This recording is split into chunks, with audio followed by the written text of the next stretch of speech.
Welcome to a special mini solo episode of Nostalgicast, your weekly roundup of the best and most up-to-date nostalgic news, where I discuss the stories and give my thoughts. I am your host, who prefers Norm Macdonald to Colin Jost, or maybe Kevin Nealon, both pretty solid, Andrew Price. And on today's special mini solo episode, unfortunately, due to a series of scheduling conflicts, we weren't all able to get together and do an episode this week. So I decided to just do one on my own. Dad beats! Back to regular scheduled programming next week. Yeah, so let's just get into it. Because it's just me. We don't have to talk about what everyone was doing. I've been doing nothing. Absolutely nothing. Haven't left my house in 2 months. For the first time in 2 months, me and my wife and our sons, we're going to drive down to the beach in Malibu to see the bioluminescence in the ocean because it's red tide. We drive 25 minutes to Malibu, which normally would take like 2 hours, but there's no traffic. And our car just breaks down. You have to get it towed, have to get picked up. Never leaving the house again. Even after they reopen things. Just never leaving again. Before we get into the stories, we have a new update about the ongoing movie theater situation in the United States and the existential crisis that the movie theater business is having. So the latest news is that Amazon is rumored to buy AMC theaters. And the very rumor that Amazon might buy AMC caused their stock to surge. While neither company is currently acknowledging the speculation, AMC's stock is tearing higher today as traders on Wall Street consider that Amazon may still be interested in buying the beleaguered theatrical exhibitor. The Daily Mail reported the story, although acknowledged that in their own report that the e-commerce giant's interest in the chain may have already soured. The report made clear, though, that the world's largest exhibitor had been in talks with Amazon about a potential takeover as its business was ravaged in the wake of the pandemic. And, it makes a ton of sense because, Amazon's whole thing is strategically buying up business models. They've done it in the past. They've acquired maybe hundreds of companies, not all at the size of AMC, but they've acquired so many companies. And it's not really about whether that company is making a lot of money. It's more about like acquiring their business model, acquiring their stake in that particular industry. So it makes a lot of sense that AMC, they did it with Whole Foods a while back. The reason why they bought Whole Foods was not because they wanted to have a grocery store chain or Whole Foods was super valuable to them in some way. Whole Foods was in financial dire straits at the time, and Amazon wanted the ability to collect customer data in a real life setting, because Amazon's all about collecting data. And, there's only so much data you can collect on somebody through the internet. You can look at what they are looking at.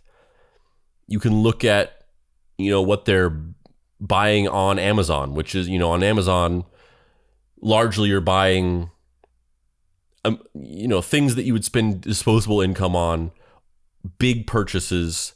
I think a lot of people do use Amazon for buying groceries and things like that, but I think it's probably not as prolific as you might assume, and especially it's really easy to get. I mean, now it's not easy to get in the current conditions we're in, but it's easy to get the Amazon Fresh groceries when you live in a city such as LA, where I live, that has the locations, the headquarters for those features. It's really, you can get Amazon Fresh to deliver something in 4 hours, but in a large chunk of the country that's not possible.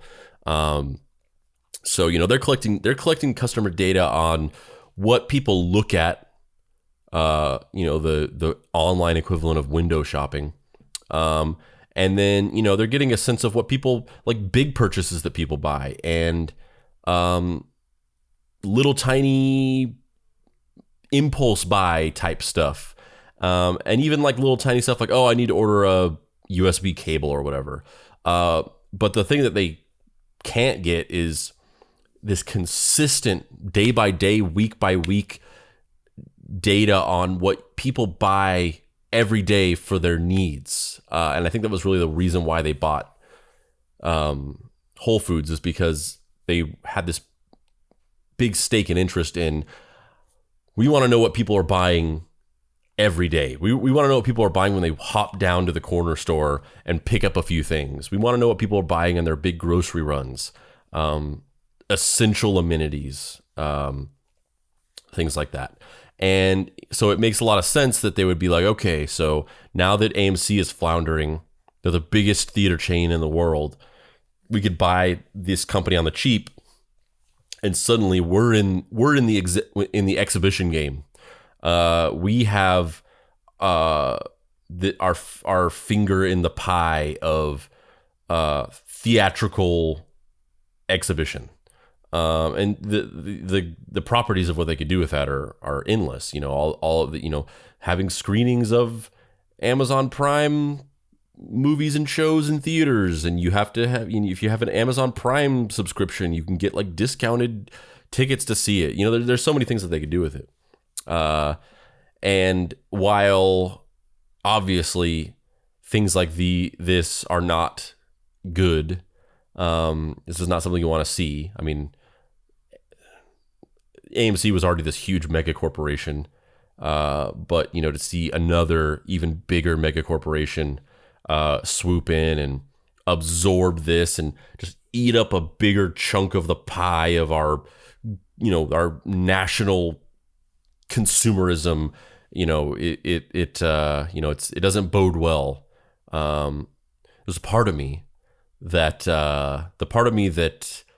grew up loving to watch movies like Blade Runner and Dark City and George Romero films and any other manner of post-apocalyptic type media.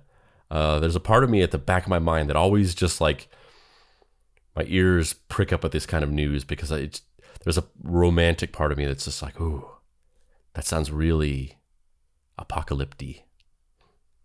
And unfortunately, I feel like people of my generation, through a combination of the types of movies and media that we consumed, and also the fact that we've grown up in a very relatively conflict-free society where we haven't really had any big, major life-altering tragedies, other than, a few notable ones. Stuff like this tends to kind of seem appealing, where you almost just like want to live in this weird post-apocalyptic dystopia. And maybe we will.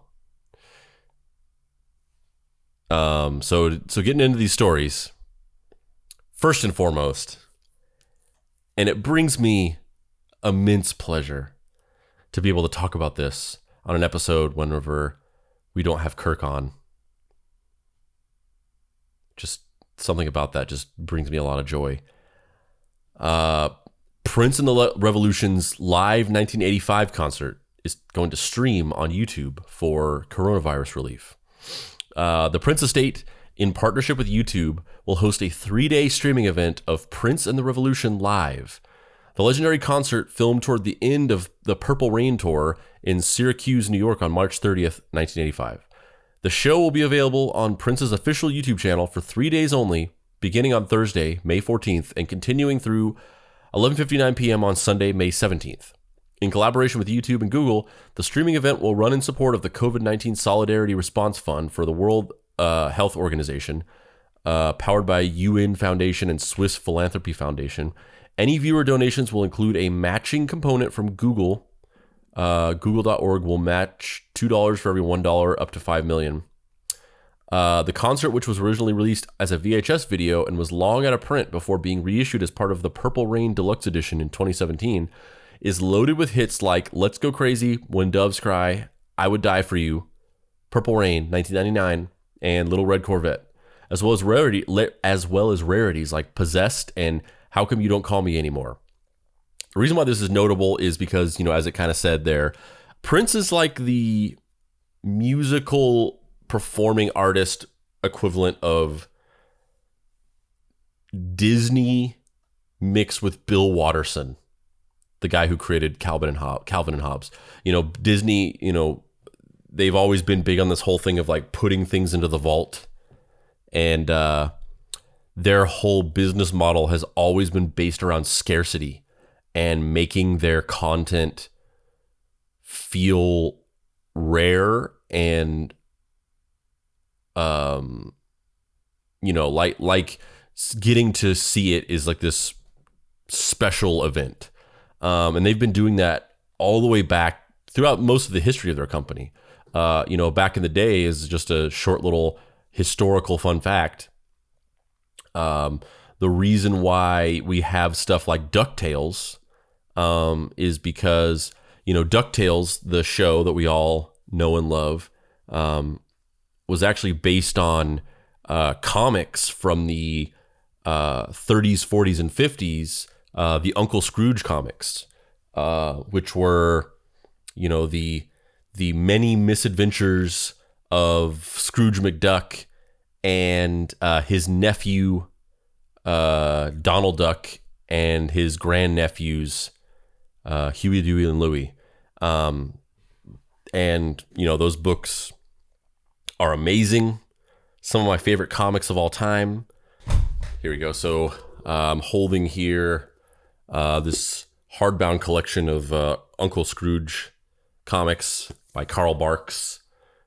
He was a great comic artist and writer who was instrumental in bringing the character of Scrooge McDuck to life. And if you look through this book, just amazing artwork, really well crafted stories. I mean, anybody out there who's who thinks of comics about Scrooge McDuck and immediately just thinks like, oh, there's just these throwaway like cheap Disney comic books. These are some of the most well crafted comics in history, and they're also they also served as major inspiration for a lot of the movies that you grew up loving. There's literally on the cover, there's a quote. It says, "A priceless part of our literary heritage," from George Lucas, who George Lucas actually wrote the introduction to this book. And that is because filmmakers such as George Lucas and Steven Spielberg grew up loving the Uncle Scrooge comics, and they greatly inspired them in their films. And you can see a lot of the inspiration from Uncle Scrooge in movies like the Indiana Jones movies. Uncle Scrooge is definitely a proto-Indiana Jones style hero, just an intrepid explorer. But anyway, these books are great. Some of my favorites. But the reason why these exist is because back in the 30s, Disney was expanding its empire, and they were wanting to branch out and create more content across mediums. And so, they wanted to do things like make television shows. And I mean, this is in the 30s, this is later. I'm kind of overshooting it, more like the late 40s and 50s. They wanted to make television shows and they wanted to make comic books. But they didn't want to take their iconic characters like Mickey Mouse, and at the time, Goofy and Donald Duck weren't as iconic as they are now, but Mickey Mouse, and some of these, Minnie Mouse, all these, the main iconic Disney characters, they didn't want to put them in the comics because they wanted to make those exclusive. Like, you could only see Mickey Mouse by going to the movie theater and seeing the Disney shorts, or by going to Disneyland. That was the only way that you could see Mickey Mouse. He was exclusive. He wasn't just some throwaway character that you could see in a TV show or see in a comic book. You had to go to the theater to see him. So because they didn't want to allow any of these characters to be used in these like lesser quote unquote mediums, they had their teams of people working at these comic companies and stuff like that create new characters that could fit into the Disney universe, but be utilized for, once again, these quote unquote lesser mediums. So in the spirit of that, characters like Scrooge and McDuck were created. So I can't believe I just went off on that crazy tangent. Dear God. This is probably not even going to be a mini episode. But much the way that it just occurred to me how insane that diversion was. I forgot what I was even talking about until just now. I'm talking about Prince, guys. So much like Disney and their whole, thing of like putting movies and characters into the vault and keeping everything exclusive. And much like the creator of Calvin Hobbes, Bill Watterson, and the whole thing with Bill Watterson is, not only was he notoriously reclusive, you can't get an interview with him, you can't talk to him. He just likes to live on his own and be out of the public spotlight and just live in his retirement. He created Calvin and Hobbes, which became a sensation back in the 80s. It became one of the most popular comic book characters of all time. And there was a huge demand for it. But number one, not only did Bill Watterson just not want to do any kind of merchandising for it, so he owned the IP to Calvin and Hobbes, and he never had any interest in developing any kind of additional merchandising for it. He didn't want to do TV shows. Obviously, everyone was chomping at the bit for a Calvin and Hobbes cartoon. Nope, didn't want to do a cartoon. Everybody wanted the fucking Hobbes stuffed animal. Nope, can't get one. There's never been an official Hobbes stuffed animal ever produced to this day. No stickers, no coffee mugs, no fucking clocks that sit on the wall of Hobbes's eyes going back and forth. No merchandising whatsoever. And not only that, but whenever he decided that Calvin and Hobbes was over, he ended it, and that was it. They wanted Calvin and Hobbes to run forever. They'd probably still be running Calvin and Hobbes to this day. Peanuts still runs to this day. But no, he ended it when he ended it, and he was like, nope, no more Calvin and Hobbes. So Prince was kind of a combination of the two. He was obviously notoriously reclusive. He was also very prolific. He made a ton of music, almost more of it that you have never heard in your entire life than has ever been released.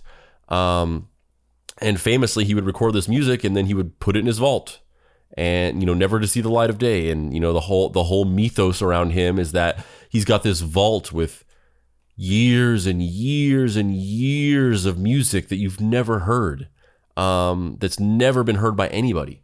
And so he would do stuff like this all the time. He would film some concert professionally or he would record an album or whatever it was, or make a movie. And then he'd just be like, I just made that for myself. It goes in my vault. Nobody gets to see that. So, he did this concert film, Live 1985, and, it went into the vault. And then eventually at one point it was released on VHS, but they did, the print of it, and then it went out of print, and then that was it. And if you didn't have that VHS, then you never got to see this. And then eventually it was released on this DVD set. And that was like the first time it had been made available publicly for decades.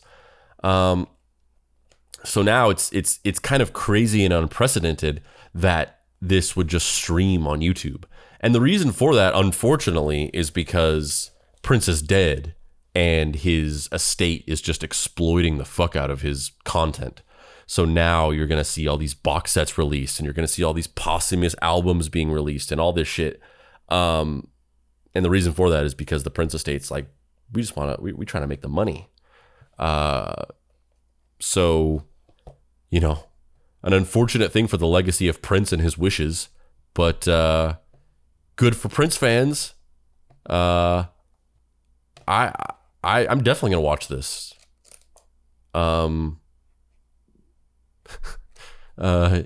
Yeah, I this is gonna be great. I definitely think Kirk is gonna be right there with me. Not literally right there with me. Social distancing has been extended for another 3 months in California, but we'll be texting each other.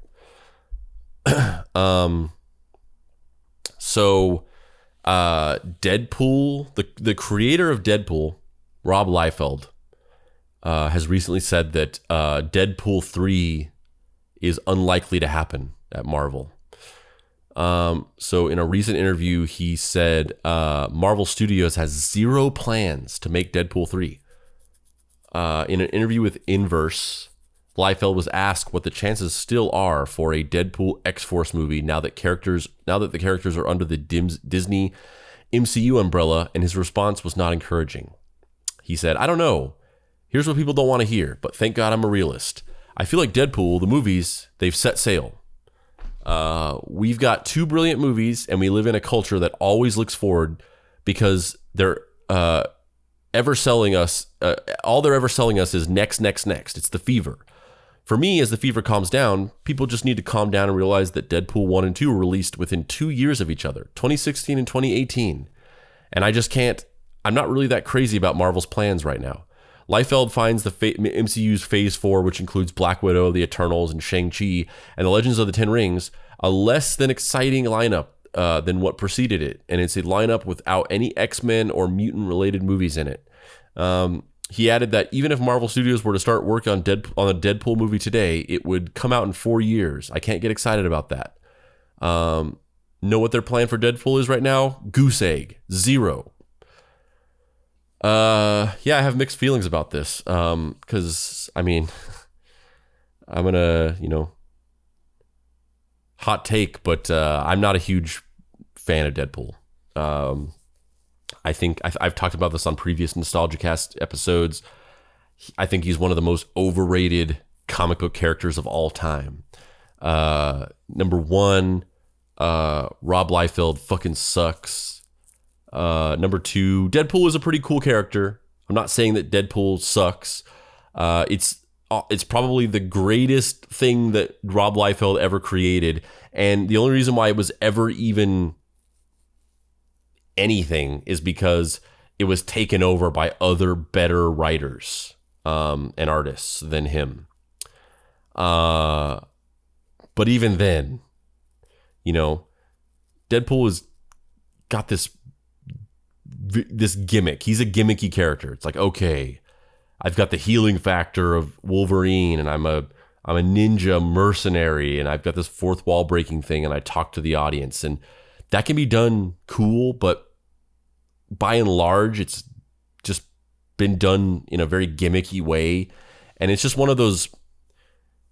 It's just the whole like I love tacos and all that. It's just this very kind of like 90s / early 2000s like random humor, very gimmicky, and I'm just not a huge fan. And as much as as much as I ever liked Deadpool as a comic book character when I was younger, the movies are okay. I mean, they're to sit there and say the movies are not good or well crafted would be insane and a lie. But I'm just not. It's just not my thing. I think they're just a little gimmicky. I think they're a little overrated. There are a lot cooler Marvel characters. There are a lot cooler Marvel stories to tell. Obviously, Ryan Reynolds is great as Deadpool, and he's perfect for the role. But I just think they're a little overrated. Not my thing. But also, I think that Rob Liefeld is just kind of talking out of his ass with this. Like, Marvel's riding high off of the first, 3 phases of the MCU leading up to Infinity War and Endgame. They had a great tear of monumentally successful films with Civil War and Ragnarok and the Infinity War and Endgame. They made all the money, but in a post-Endgame world, now that they're kind of moving forward and figuring out, like, what do we do now that we don't have Iron Man or Robert Downey Jr. as Iron Man, and we don't have Captain America or Chris Evans as Captain America? Where do we go from here? How do we move this forward now that we've, literally toppled one of the most epic story arcs in comic book existence? Now that Thanos is gone, now that we've paid off that, like, whatever it is, 10-year long story arc, maybe longer than that. I forget when the first appearance of Thanos was in the. Oh yeah, I think it was Avengers in 2012. So yeah, almost a decade. And they're kind of like grasping at straws a little bit, trying to bring out some other, like, kind of tertiary, lesser known comic characters to develop into their own movies and be implemented into Phase 4. They're trying to figure out how to incorporate, some of the Fox properties that they purchased, like Deadpool and X-Men and Fantastic Four, into the MCU. I just don't see them casting aside Deadpool so easily like this.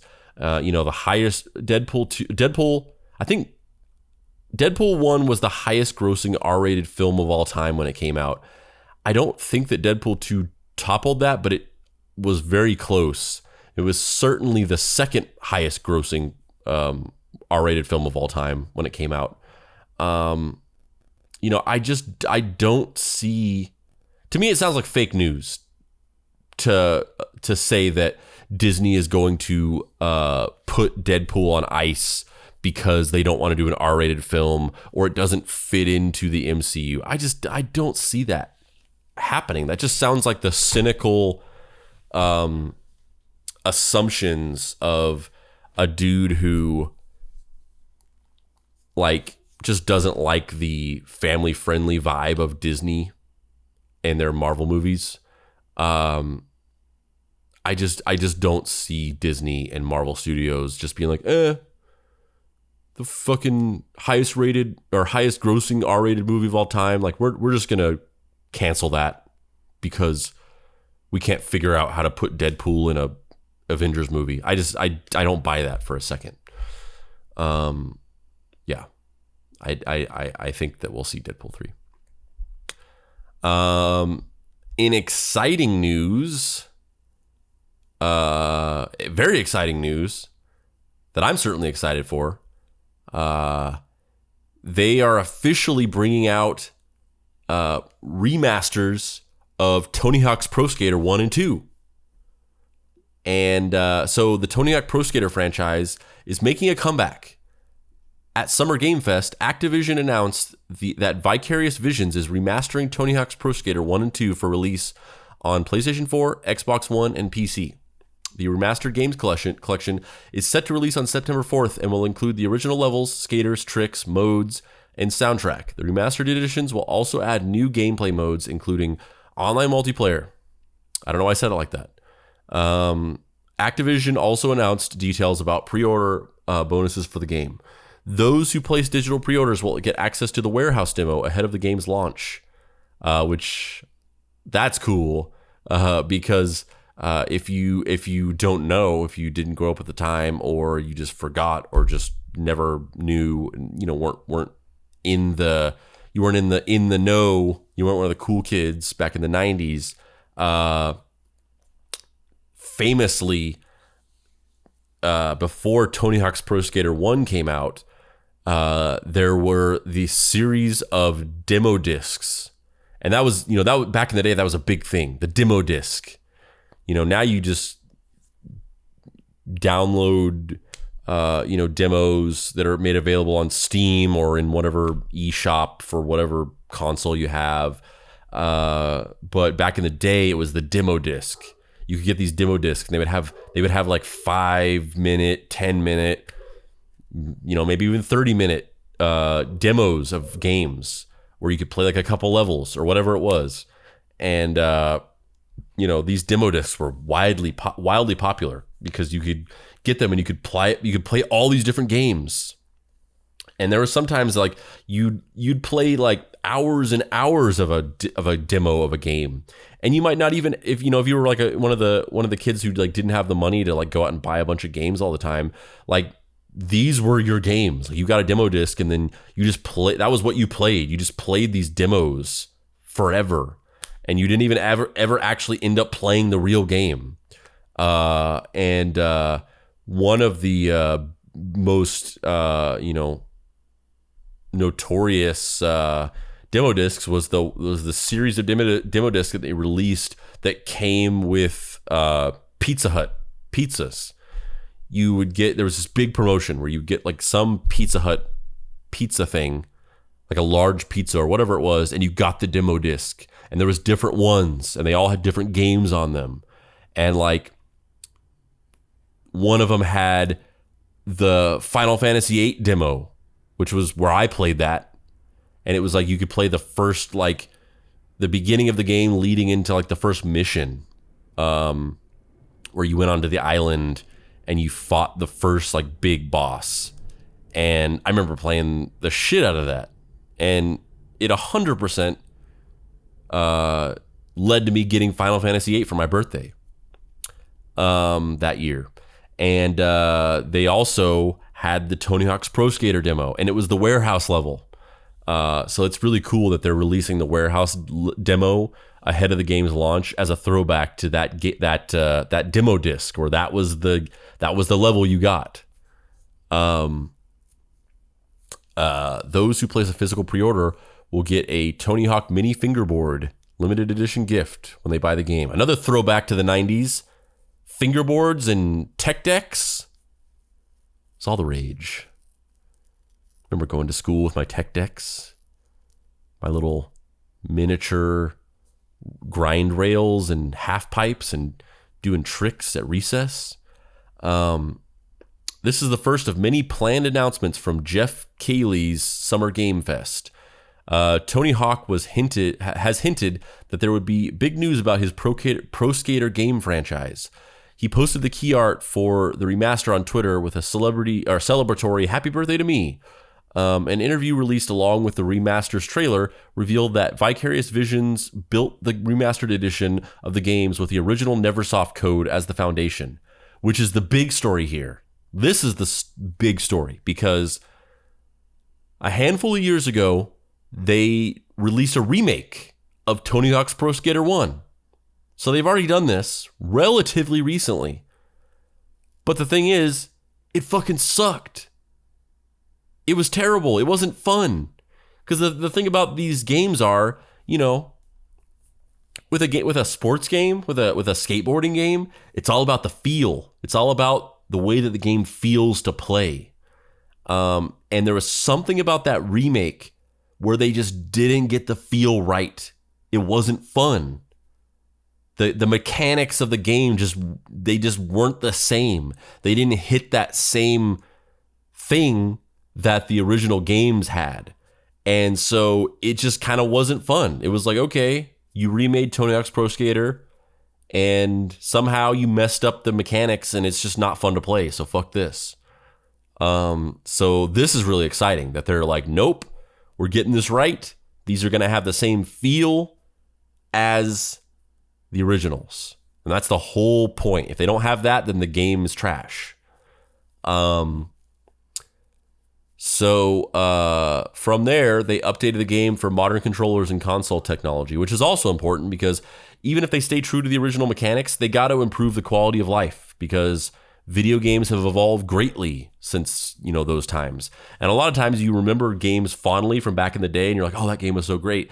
And then you try to play it now and you've been spoiled by all of the advancements in video game, technology, all the quality of life improvements. And then you're just like, this game is clunky as hell. So a good remaster or remake, it stays true to the core mechanics of the game while subtly improving quality of life to where you don't notice it. But if you were to play the original without those quality of life improvements, you would think it was slow and clunky. That's the balance that they got to strike. Tony Hawk's Pro Skater 1 and 2's roster of pro skaters includes Steve Caballero, Jeff Rowley, Bucky Lasik, Alyssa Steamer, Kareem Campbell, Andrew Reynolds, Bob Burnquist, Eric Costin, Rodney Mullen, Jamie Thomas, Rune Glifberg, Chad Muska, and Tony Hawk. So all the classic lineup, each with their own set of special moves. The remaster brings back all the levels from the original game, including the warehouse and the bull ring. Each can be played solo with new and old goals to accomplish and in local co-op or online multiplayer. The game will feature updated graphics with 4K resolution running at 60 frames per second. The game also brings back the Create Skater and Create a Park modes. These creative modes add replayability by allowing players to insert their own persona into the game and to create unique levels to test their skills and the skills of their friends. Tony Hawk's Pro Skater 1 and 2 will be available for $39.99. A digital deluxe version featuring unique content and gear will also be offered for $49.99. A $99.99 collector's edition featuring the extra digital content and a limited edition birdhouse deck will be released. That's a great price. Not the special edition one. I mean, a lot of people, that's not bad for a collector's edition, especially if it comes with a skateboard. And I think a lot of people will, be into buying that. But for the regular game where you just get the games, $40 for 2 games, 2 remastered games, that's a great price. And my jams were Tony Hawk's Pro Skater 2 and 4. Those were the ones that I was really into. I played one. I definitely played that demo a lot. I played one, but for whatever reason, I didn't really get into it until 2. And, 2 was the one where, the game was by Neversoft, and Neversoft also made the Spider-Man games for the PlayStation, which were also great.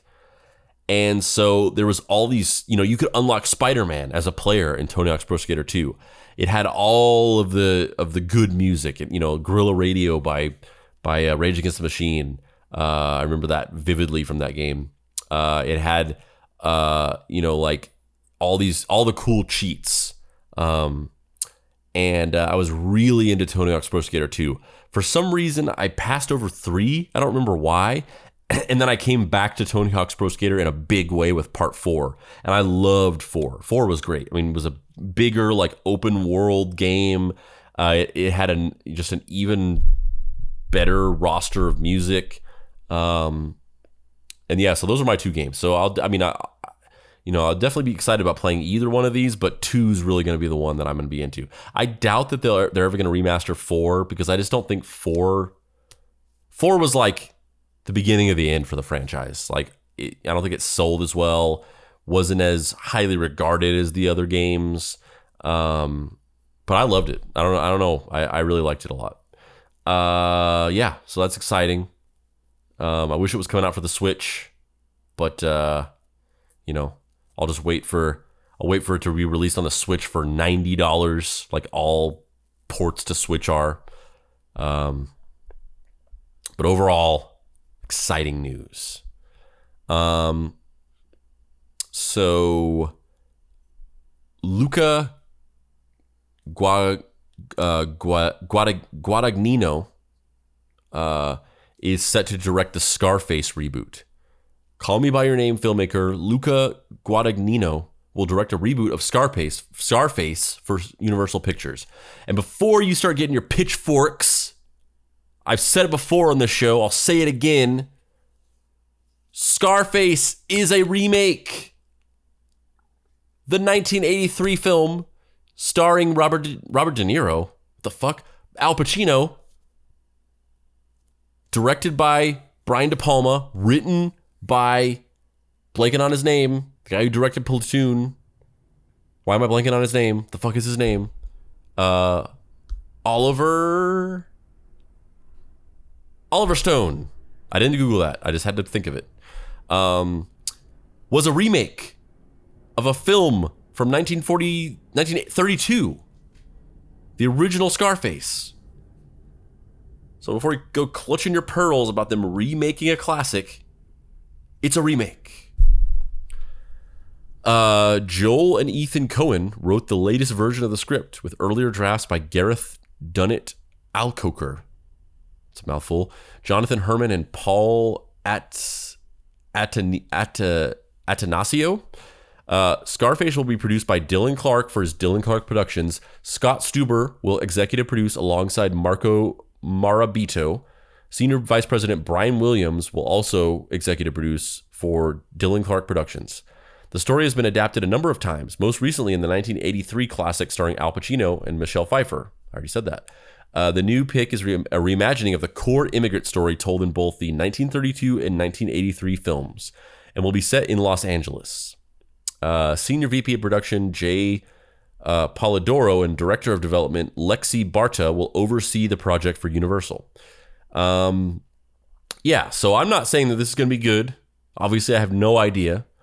What I'm saying is don't judge it immediately just by the mere fact that it's a remake, because I've defended the idea, the concept of remakes before on this show. I've talked about how a remake or a reboot is not inherently good or bad. It just depends on the execution. And, you should not just automatically assume that a remake or a reboot is going to be bad by definition. It really depends on the execution. It depends on the intentions behind the remake or reboot. Scarface was already a remake. So what are you going to do? I have no great expectations for this movie. I'll be interested in seeing it. It's written by Joel and Ethan Coen. So while I wasn't a huge fan of Hail Caesar, I love those dudes, and they have very few flops in their catalog. Last story before we take a quick break. Head of the Class is getting rebooted for HBO Max. HBO Max has ordered a pilot and 5 additional scripts for Head of the Class, a half-hour multi-camera comedy based on the popular 1986 ABC comedy series from American Vandal writers Amy Pocha and Seth Cohen. Uncle Buck creators Stephen Cragg and Brian Bradley, Bill Lawrence and his Doozer Productions, and Warner Horizon Scripted Television, which produced the original series and where Doozer is based. Written by Pocha and Cohen, based on the original series created by Rich Eustace and Michael Elias, the reimagined Head of the Class revolves around a group of overachieving high school students who meet their greatest challenge, a teacher who wants them to focus less on the grades and more on experiencing life. They're going to reboot Head of the Class. It's like a sitcom from the 80s, that had that premise, basically. It was by far not one of the most popular sitcoms of all time.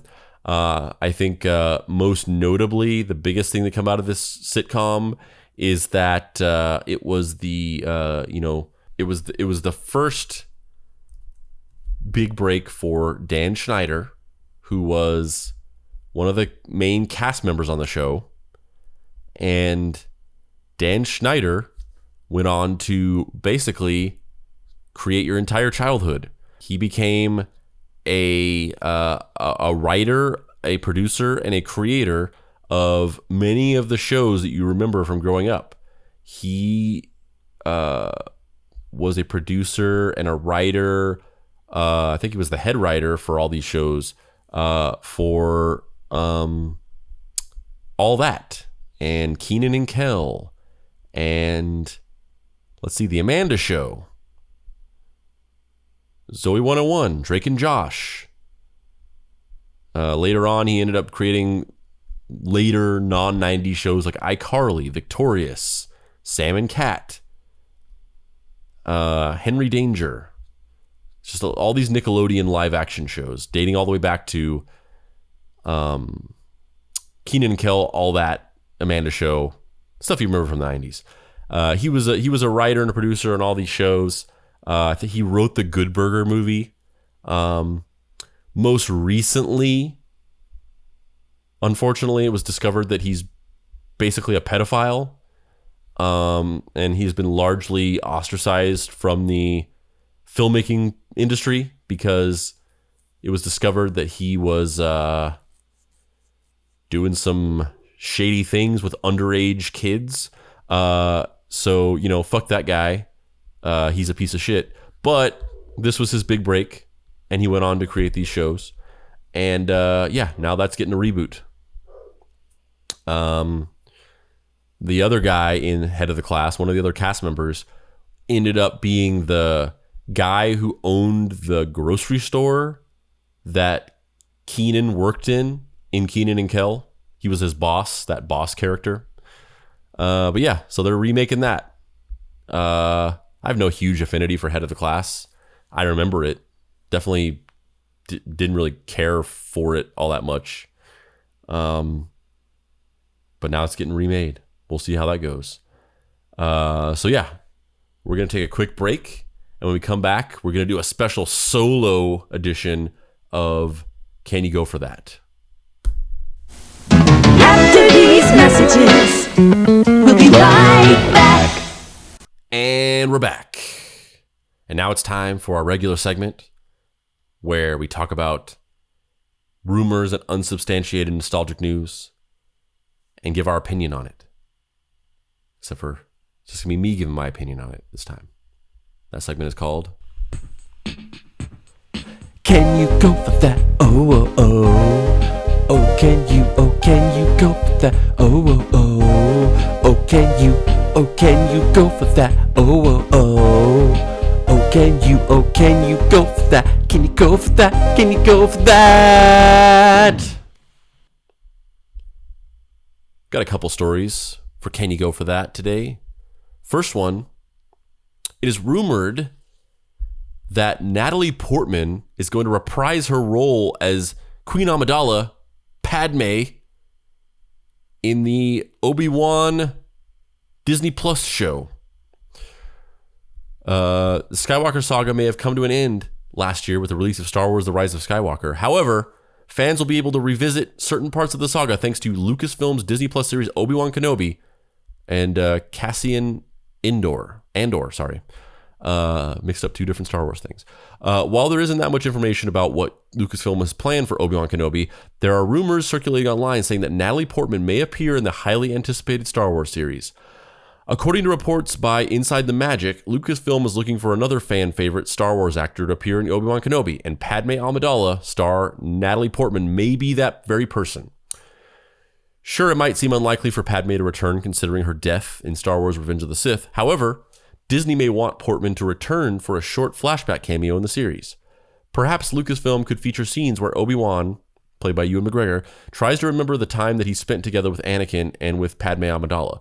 It isn't entirely impossible. After all, Obi-Wan will be left to find homes for Padme's children, Luke and Leia.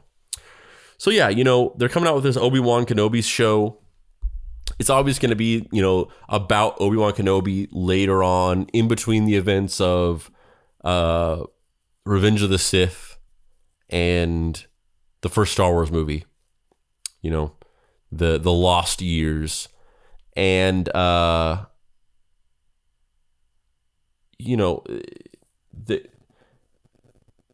doesn't make,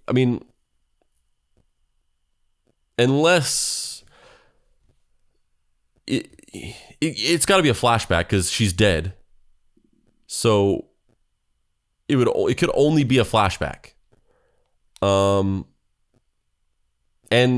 sure, I guess I can go for that. If the show is going to exist and they have a flashback and Natalie Portman has a cameo in it and reprises her role as Padme, sure, I love Natalie Portman. A cameo like that might be fun. She's obviously too old to flash back to her as a teenager, which is what she was. So maybe they could de-age her, and fine, I guess that's fine. I don't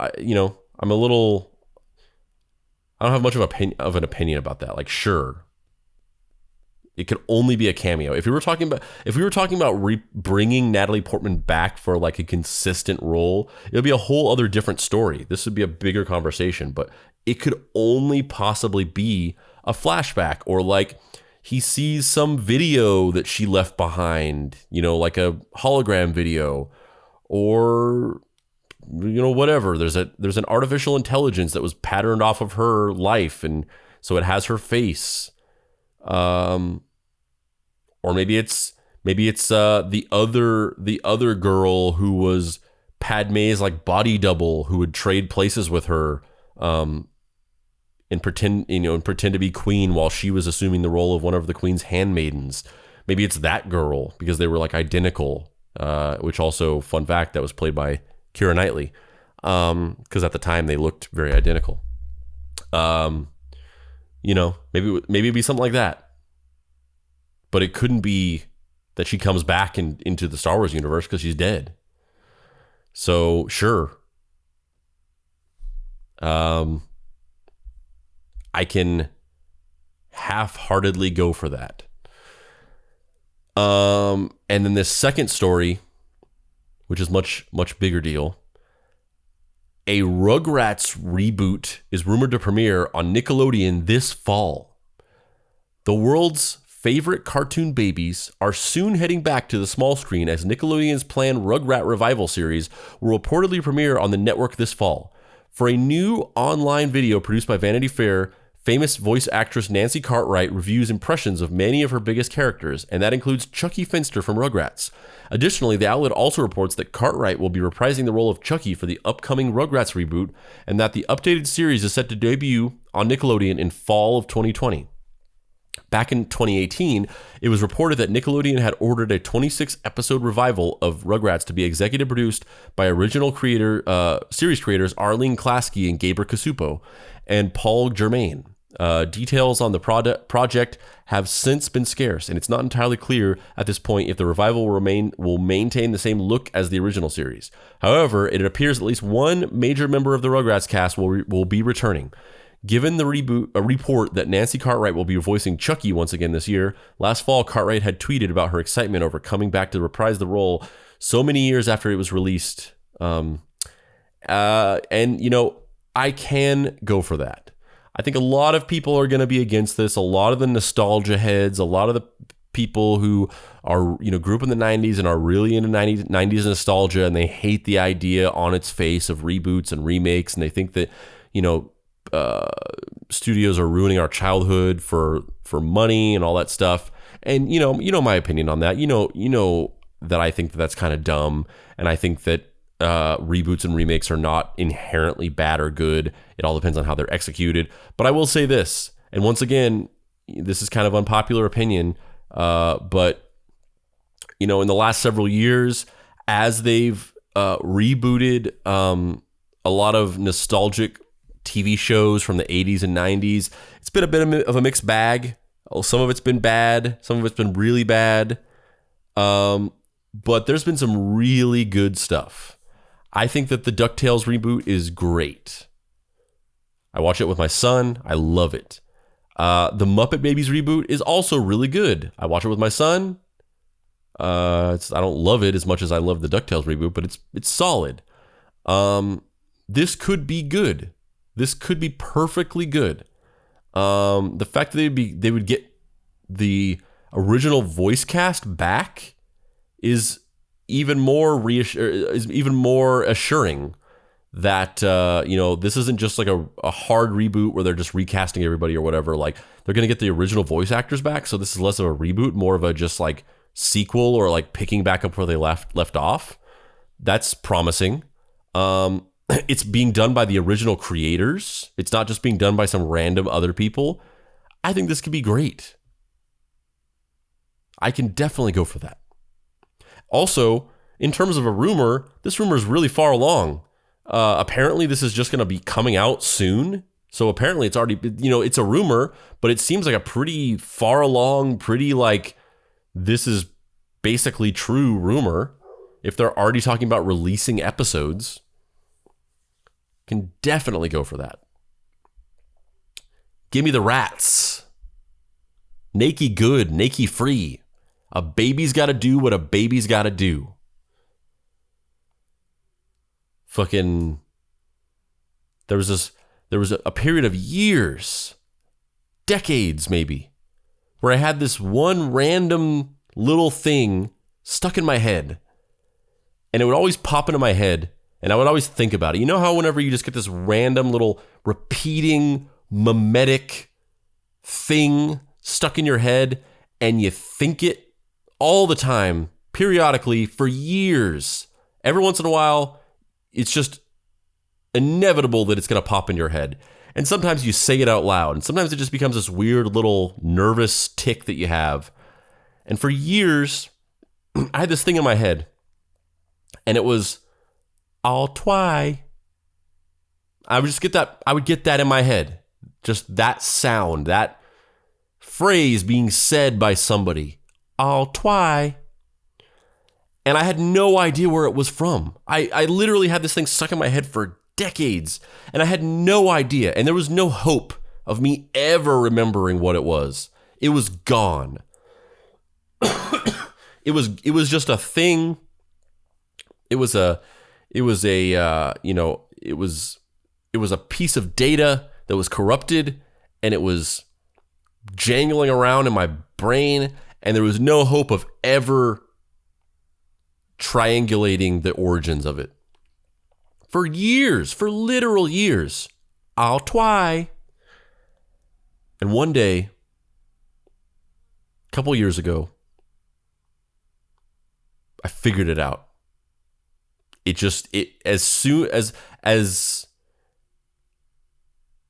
As sure and as soon as it was not there, it was just there.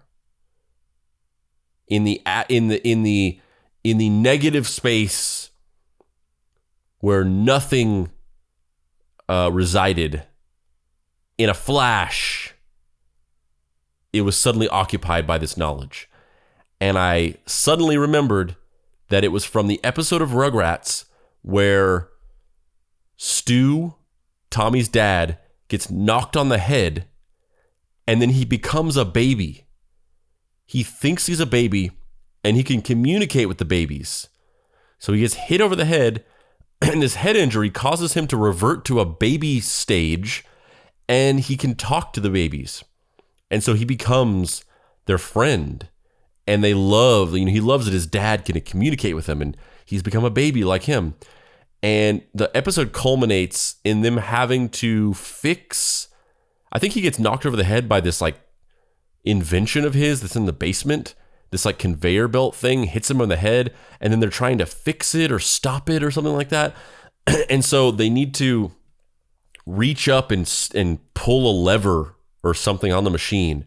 And the only one who can do it is Stu, because he's the only one that's tall enough. But he's reverted to a baby stage, so he can't walk. But he's tall enough if he can stand up to reach this lever and pull it. And it's the thing that they need to do. It's the culmination of the episode. And so they're like, Stewie, because he's Stewie now. And they're like, Stewie, you have to reach that.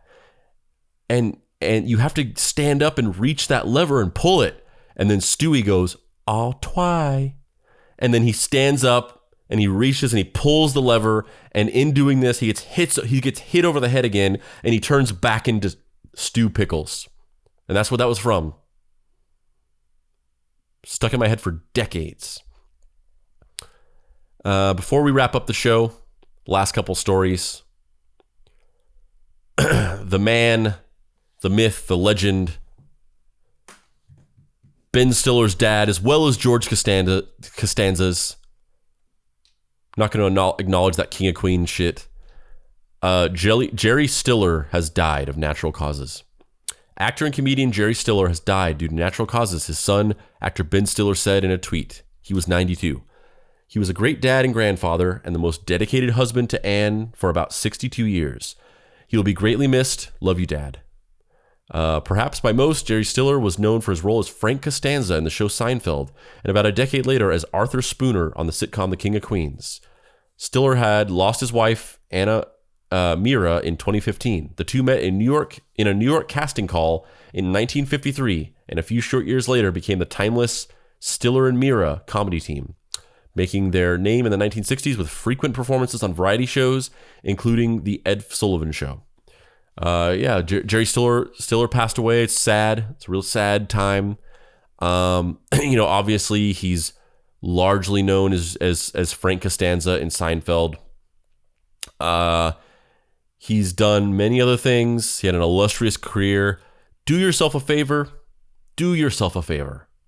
When you hear this tonight, after you've tucked the chitlins away into bed after the lights are all out, after everyone's taken off their masks and gone back into their vaults, throw on the original taking of Pelham 123. Not the remake with Denzel Washington. The original taking of Pelham 123, starring Walter Matthau and Jerry Stiller. R.I.P. And last, but certainly not least, once again, I hate to go out on a dark note, and it regret to say, Little Richard, founding father of rock, has passed away at 87. Little Richard, a founding father of rock and roll, whose fervent shrieks, flamboyant garb, and joyful gender-bending persona embodied the spirit and sound of the new art form. Died Saturday. He was 87. The musician's son, Danny Jones Penniman, confirmed the pioneer's death to Rolling Stone. The cause of death was bone cancer, according to his lawyer, Bill Sobel. Starting with Tutti Frutti in 1956, Little Richard cut a series of unstoppable hits: Long Tall Sally and Rip It Up that same year, Lucille in 1957, and Good Golly Miss Molly in 1958. Driven by his simple, pumping piano, gospel-influenced vocal exclamations, and sexually charged lyrics. I heard Little Richard and Jerry Lee Lewis, and that was it, Elton John told Rolling Stone in 1973. I didn't ever want to be anything else. I'm more of a Little Richard stylist than a Jerry Lee Lewis, I think. Jerry Lee is a very intricate piano player and very skillful, but Little Richard is more of a pounder.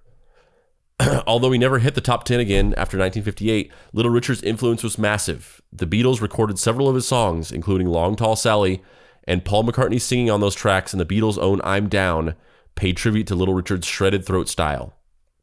Also, it doesn't mention here, criminally doesn't mention it here, but the song Birthday from the White Album was basically Paul McCartney trying to make a Little Richard song. His songs became part of the rock and roll canon, covered over the decade by everyone from the Everly Brothers, the Kinks, and Creedence Clearwater Revival to Elvis Costello and Scorpions. Elvis popularized rock and roll, Stephen Van Zandt tweeted after the news broke. Chuck Berry was a storyteller. Richard was the archetype. Little Richard's stage persona, his pompadours, androgynous makeup, and glass bead shirts are also set the standard for rock and roll showmanship. Prince, to cite his one obvious example, owed a sizable debt to the musician. Prince is the Little Richard of his generation, Richard told Joan Rivers in 1989 before looking at the camera and addressing Prince. I was wearing purple before you was wearing it. If you love anything about the flamboyance of rock and roll, you have Little Richard to thank, said the Black Keys' Dan Auerbach, a longtime fan. And where would rock and roll be without flamboyance? He was the first. To be able to be that uninhibited back then, you had to have a lot of not give a fuck. And, I think Kirk has talked a lot about his love for Prince on this show, and I've talked a lot about a lot of my passions and interests and things that I love on this show as well. But I don't think for whatever reason I don't think it's ever come up. But not only am I deeply, passionately a fan of Little Richard, but he was my hero growing up. He was the guy. He was the number one guy for me. And looking back on his impact on me and how much I idolized him and how much I loved his music when I was a kid, I have to say that I think Little Richard might be my number one favorite musical artist of all time. Whenever I was a kid, I had a lot of love for music from the 50s. My grandpa was a huge fan of music from the 50s, and he introduced me to a lot of it, and I spent a lot of time with him listening to old music from the 50s, the Platters, the Penguins, Buddy Holly, Roy Orbison, Chuck Berry,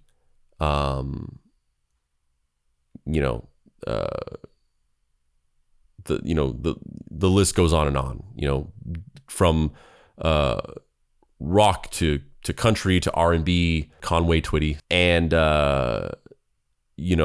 Little Richard was number one to me, and I don't even know why or what started that. I think maybe I was always really fascinated and drawn to eccentric personalities, and that makes a lot of sense because another one of my heroes was Michael Jackson, and I